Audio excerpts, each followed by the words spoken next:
Let's go to Russia, Ukraine. I know Vladimir Putin did something yesterday he doesn't ordinarily do, and that was he actually made a rare visit to meet his troops in the Ukraine. And, of course, last week here in the United States, we arrested this Army Guardsman who was leaking information in a chat room like my son would be in, by the way. 21-year-old kid with all this information, which is ridiculous.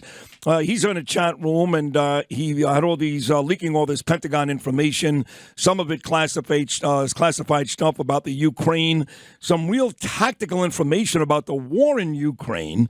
And a lot of my friends who tend to light their hair on fire are like, oh, my God, people are going to die. He's going to kill people. What are your thoughts on the Pentagon leaker?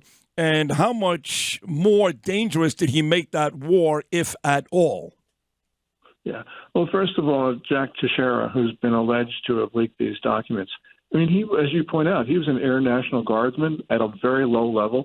I don't know how he could have had access legitimately to secret and top secret. I got to tell you one other thing. Not only did it not access based on his position, where he was, but if you've got to be a certain age to be president, I'm sorry, Gordon, I don't confuse taking a war into Afghanistan. You need courage for that, not necessarily maturity. I don't know how a 21-year-old kid could even get that information. There were two things that bother me. Where were his supervisors doing all of this? And he's too young to have that type of information. That's my opinion.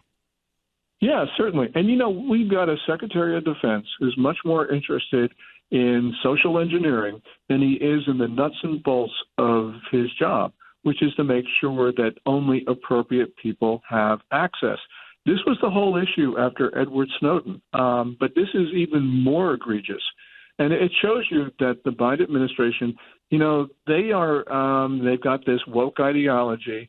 And, whatever one thinks of diversity or social justice or whatever it is, they need to do their job in the first instance. And they're not doing their job in the first instance. And it's clear that the reason why they're not doing their job, Sid, is because they're too focused on this ideology.